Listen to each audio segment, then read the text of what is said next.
Blog Talk Radio.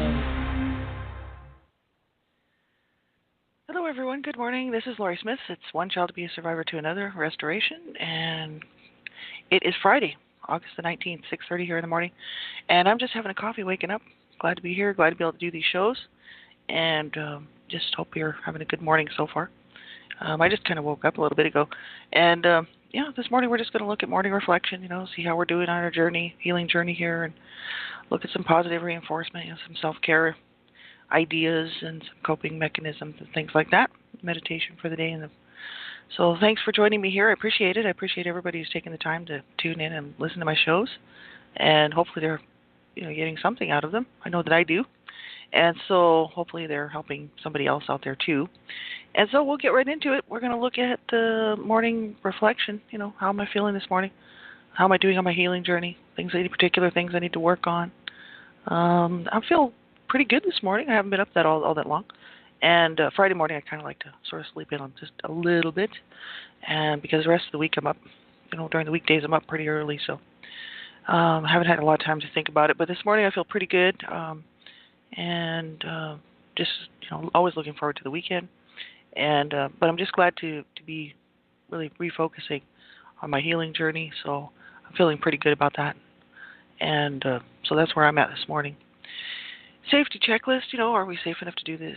To listen to this type of information? If you're a survivor of abuse, you want to make sure that this information is not going to trigger you and send you backward in your healing journey. So, just do a safety check and make sure you're safe enough really to be here this morning and listen. And if not, be sure and tune it out, turn it off. You won't be hurting my feelings for sure.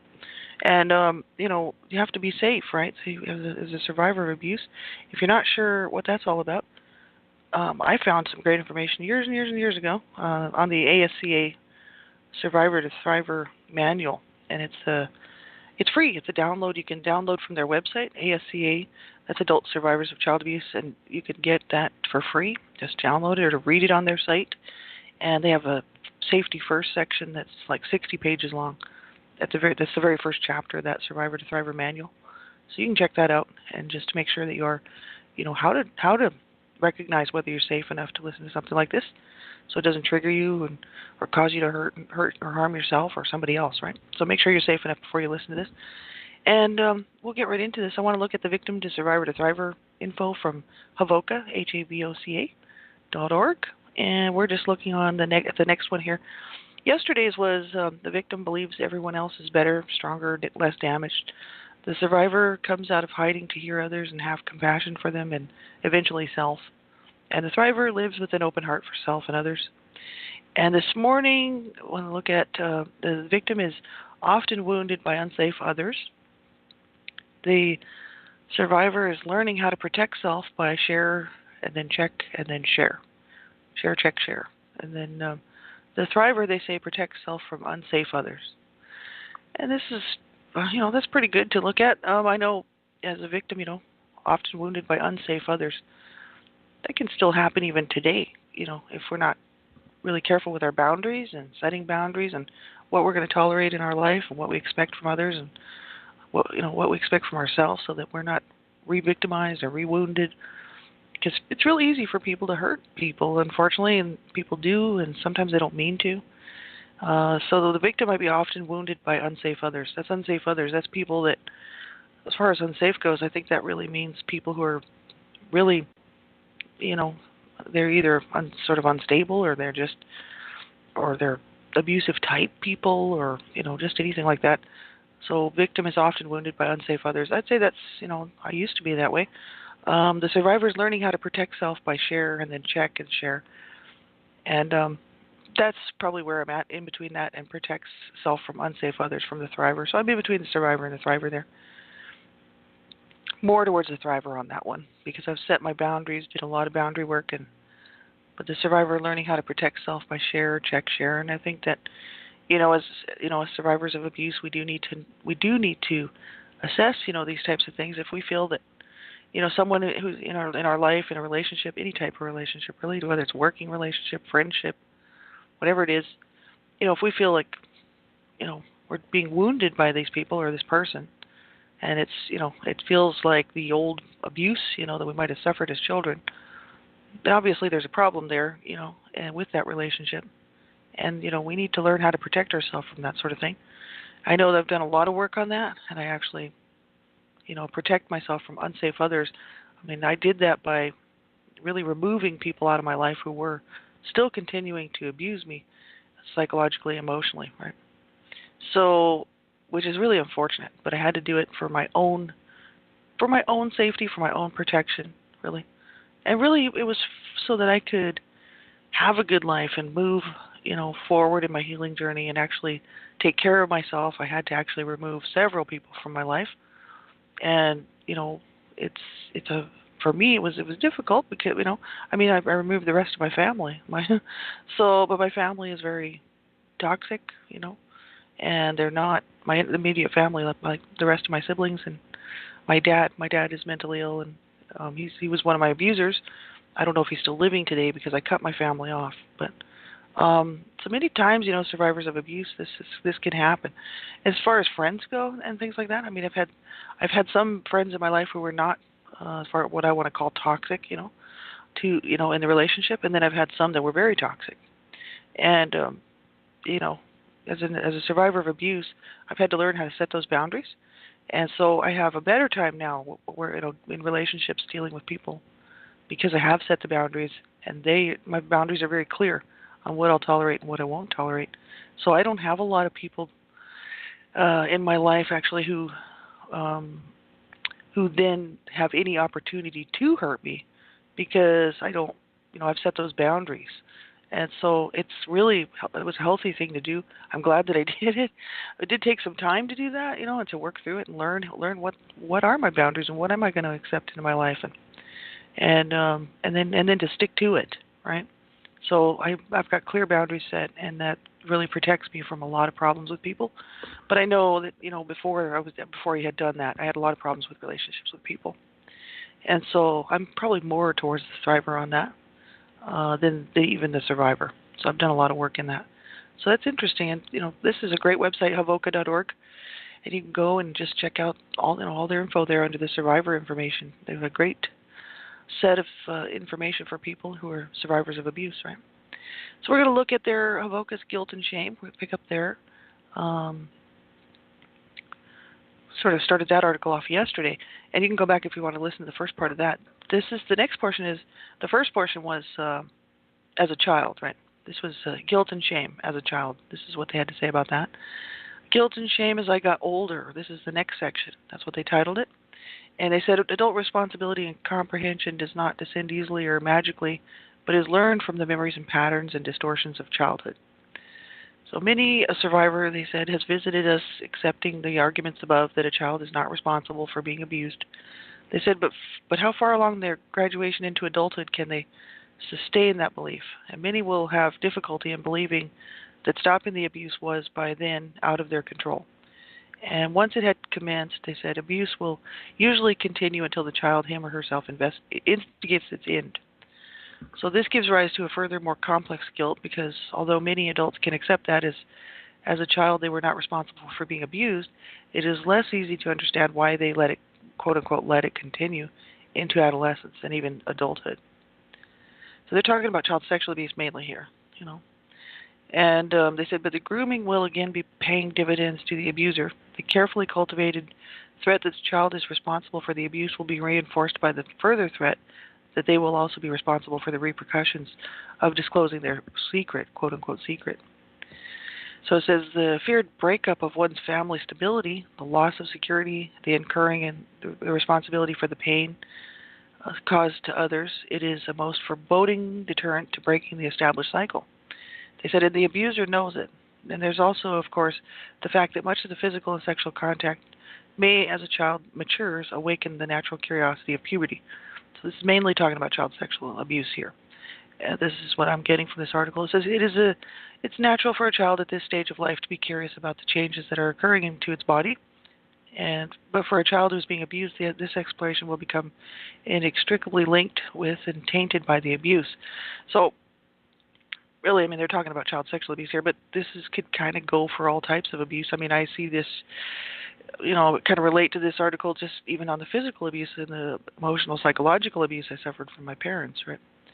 says adult responsibility comprehension does not descend easily or magically. It's learned from the memories and patterns and distortions of childhood. So many survivors, says they recognize that the child is not responsible for being abused, but then even though we might believe that as adults, right, we're still kind of taking on the guilt of, well, why did we not get help? Why did we let it continue on? Or why didn't I reach out and get help, right? Many times survivors of abuse will question themselves, why their actions, like why they would have allowed this sort of thing to happen. As children, really, we're very much helpless. And so that's me talking here. And it's like, the mind games that abusers play set children into this world that is the abuser's world. And quite often, children will not reach out and get help, for many, many reasons. And sometimes they're not even thinking about it. It's not like, as a child I was sitting around, we had CPS involved, Child Protection Services. I mean, we had social workers coming around checking for signs of abuse, when I was really little. But then, the abuse just continued on because we weren't removed from the home. And as I got older, my mother had, especially my mother, who was my main abuser, because she was the one who was responsible for most of the physical abuse and emotional, psychological damage to me. And, she had set this up with all of the children, of my siblings and myself, that this was our life. This was our life, and this was the way it was going to be.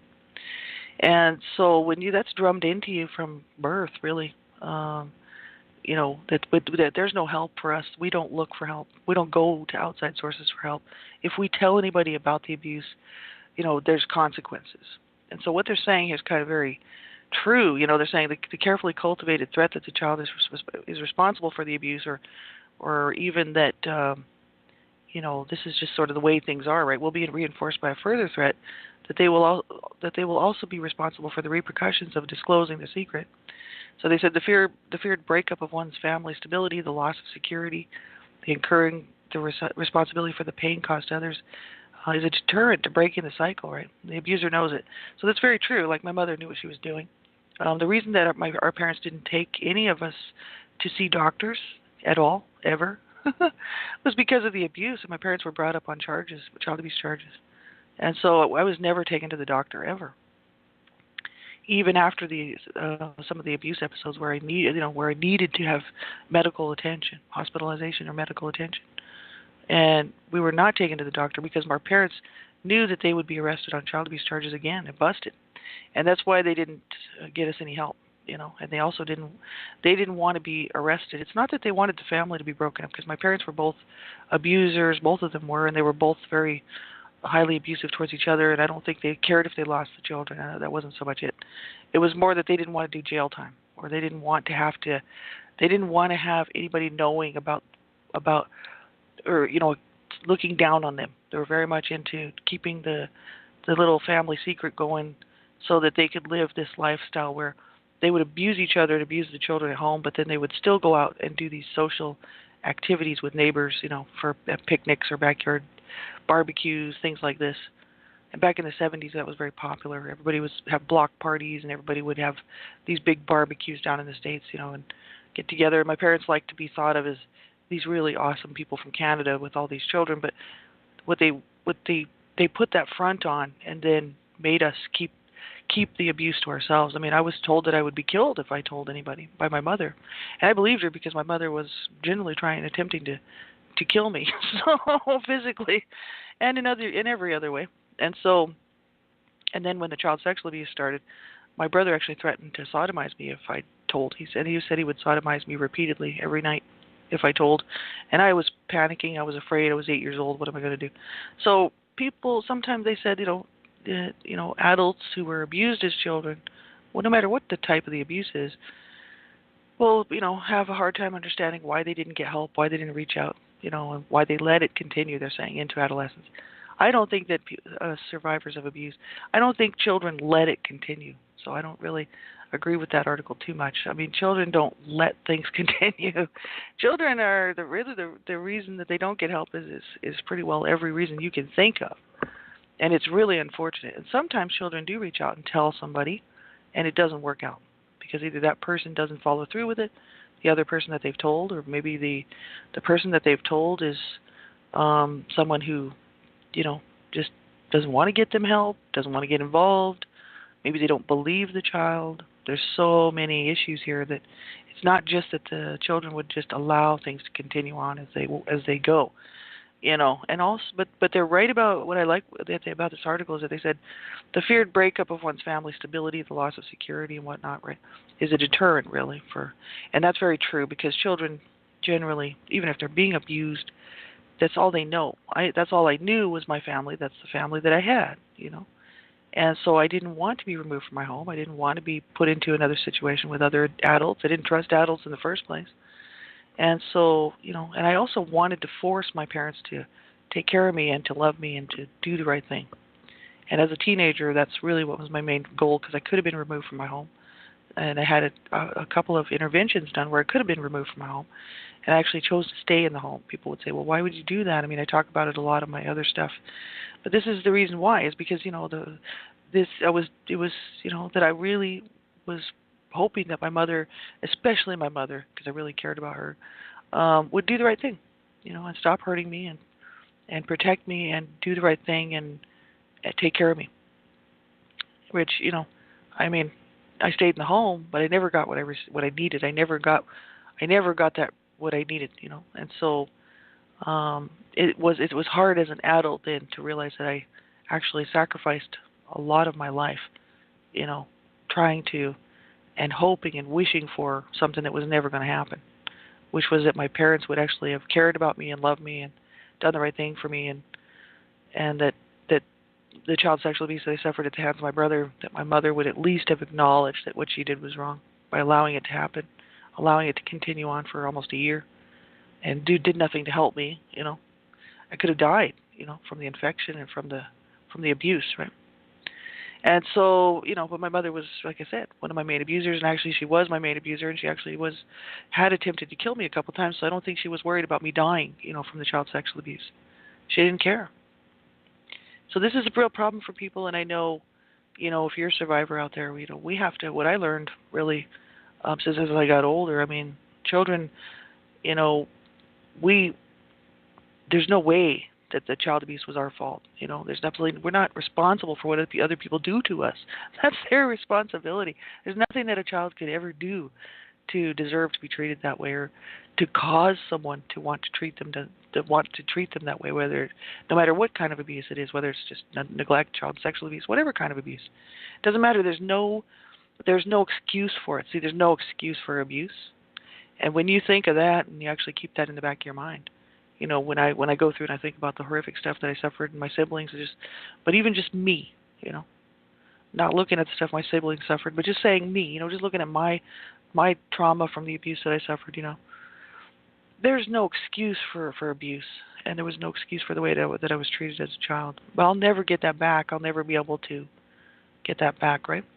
And so, as an adult, really, what I have to do is learn how to change the way I feel about myself, because I'll never be able to get their resolution from that, you know. Damage is done. And there's those people that should have cared are dead, right? Or near death, and, you know, they'll never care, right? And they never would care, probably not for eternity. You know, if they were given an eternity to change their mind, I don't think their mind would have been changed. So it's a real hard situation for so many people out here. What I've had to learn to do is take that, channel that horrific stuff, and that horrible feeling of being, you know, rejected and unwanted and unloved and then mistreated and abused in every way, really. Just channel the anger and the misery and the pain from that, which was really horrific, and that's why I know where so many people are today. You know what I mean? I can relate to where people have been, and it's like, you know, I've just had to channel all that into something that is positive instead of negative, so that I didn't destroy myself and didn't destroy life and didn't destroy everything around me. In really an internal destruction as well, which is what I was doing. And then I was going to allow that to manifest physically and just take my life, right? And what I had to do, and what I've had to do over the last 9 years, almost 10 years, is channel that into the fact that I do love myself, I do care about myself, stop thinking about the abusers, and stop trying to still as an adult think that there would have ever been any way for me to get any love for care from them, right? And I need to care for myself. There's really nobody else can do this for me. I have to then become my nurturer. I have to become my caregiver, the person that should have been there for me as a child. And so that something positive will come out of this.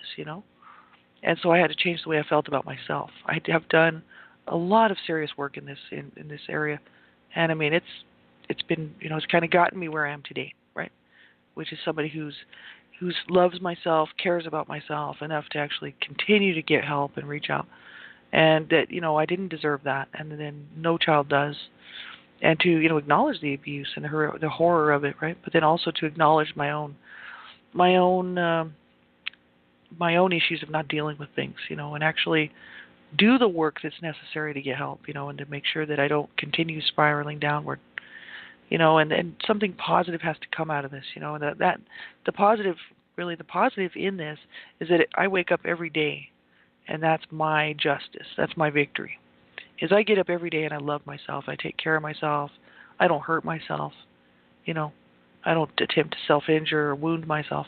I'm not going to hurt myself any further than the damage that's already been done by the abusers who should have been looking after me, not abusing me. And so that's what I say to everybody out there. We can't change the past. I can't go back and change the past. I was made barren by the sexual abuse, never able to have children, and that was done to me. I didn't do that to myself, right?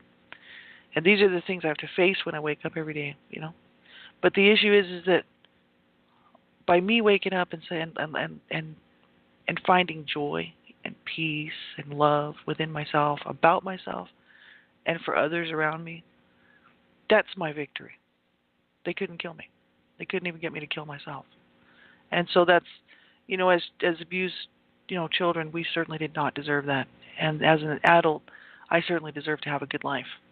And so I'm going to have to be the one to do that, right? So that's why I'm always trying to encourage people to get help, and not suffer on and in your own pain and woundedness, just suffering on. I mean, we certainly did not deserve that, right? So we'll look at some more of that article on Monday. So positive reinforcement, what are we doing right in our walk? What are we doing that's positive instead of looking at just always the negative, being so hard on ourselves, right? I'm doing good. I'm just still in my healing. I'm still working on the journey, right? And so I think that's positive, right? I'm actually taking vitamins now. I'm actually working on trying to do something for my body, right? Getting some exercise, which is very helpful. Trying to make sure I get enough sleep. That's always good. Excuse me. And I'm also, just trying to balance everything and not be too hard on myself when I don't get things done, right? That's very important. And here's a positive affirmation we can look at this morning. I'm a strong person. Yesterday was I am a loving person. This morning is I am a strong person. And I can walk around saying that all day, but do I believe it? Absolutely, we are strong people. If we've made it and survived abuse, you better believe we're strong. And sometimes, we have to accept our weaknesses at certain points in our life, which I do. But we are incredibly strong just to have made it as far as we've made it. Because we're coming, that's why I always say I'm coming from behind the 8 ball, and having to pick up the pieces, right? And so we are incredibly strong, and I believe this. And so, I could walk around and I could believe that as I say that all day. I'm a strong person. Absolutely I am. And so we can say that. Self-care, what are we doing both, what are we doing physically, spiritually, emotionally to care for ourselves, what do I need to work on, right? And seeking assistance from support people. That's what we looked at yesterday. And we'll look at that. I'll pick up some more information from self-care, from that sort of thing next week. But I want to continue on because there's a more. I want to look at coping lists. I'm kind of running out of time here. I sort of went a little bit long there. Survivor's Bill of Rights.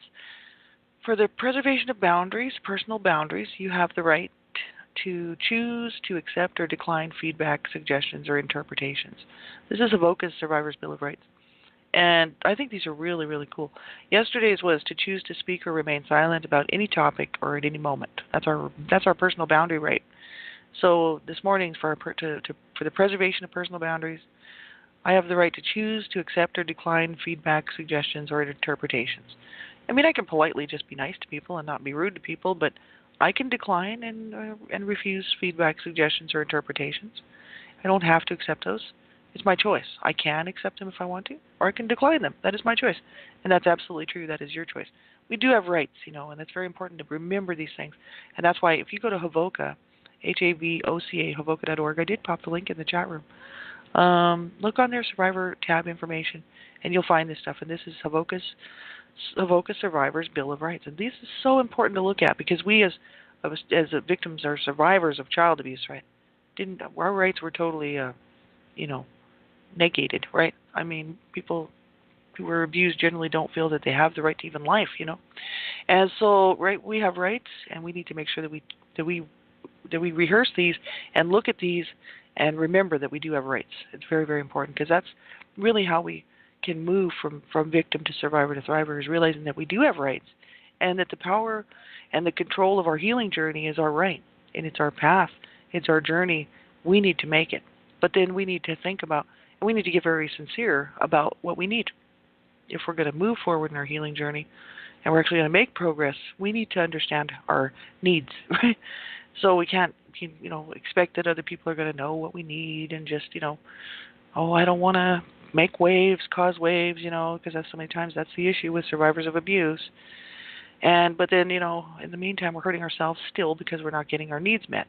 So make sure, that you realize you do have rights and that, these are really, really good to look at. We're just looking at one per day, but you can go and look at them all, and they're really, really good.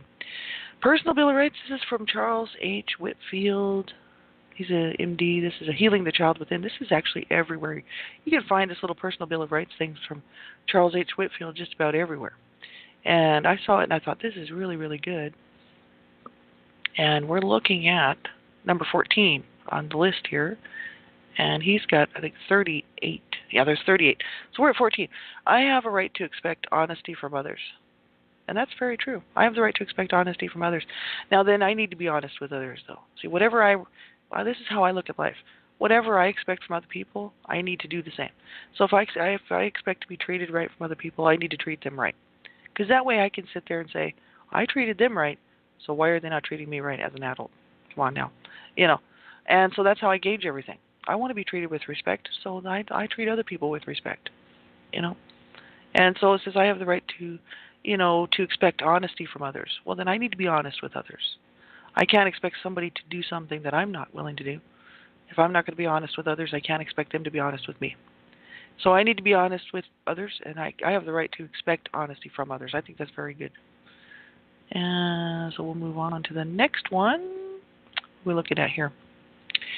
Havoca's Getting Started Affirmations. I face problems with courage and thus solve any and all problems easily. This is something I can believe, that I could start working on. I face problems with courage and thus solve any and all problems easily. And, I think it's just by facing a problem, that's very courageous, because many people run and hide from their problems. That's what I've done all my life until I got to be an adult, really older adult, and started my healing journey and started facing things and facing my problems. And because I had some life coaches, a life coach actually tell me, you can keep running if you want to, or you can face things, right? Because I told her I was abused as a child, and I just run. That's what I do. Right? I run from everything, including myself. I was trying to kind of run myself off the planet. And she's like, well, you can keep running if you want to. That's your choice, Or you can face it and realize that you have rights and you have the right to face these things. You have the right to get help, And I'm like, well, you're absolutely right. I never had thought about it before. And so, I face problems with courage. It's a very courageous thing to do, to face your problems. And you know what? It's really the only way that we can actually make any progress in our life, is to face these things, right? And we have about a minute left. We'll look at Monday morning. We'll pick up with the coping. We'll take a look at the coping lists as far as creating boundaries. You can go to www.irvingstudios.com and /child_abuse_survivor_monument, and that will get you all that information about self-care, right? So we're going to look at Brainy Quote. Brainy Quote, this is a quote from Buddha. What we think, we become. That's very true, actually. It's very, very true. What we think, we become. That's from Buddha. That's brainyquote.com. And here's another one. This is from Norman Vincent Peale. Change your thoughts and you can change your world. And that is very, very true. So I wish you a wonderful weekend. I hope that you have a great weekend. And I'll be back Monday morning, same time, same place, 6:30. I just say take good care of yourself. If you're struggling over the weekend, you get down to that low point, you remember what I'm telling you right now. You call a crisis line. You call somebody. You get some help, and you do not allow yourself to suffer on, right? Have a great weekend, and we'll talk to you next week. Bye-bye.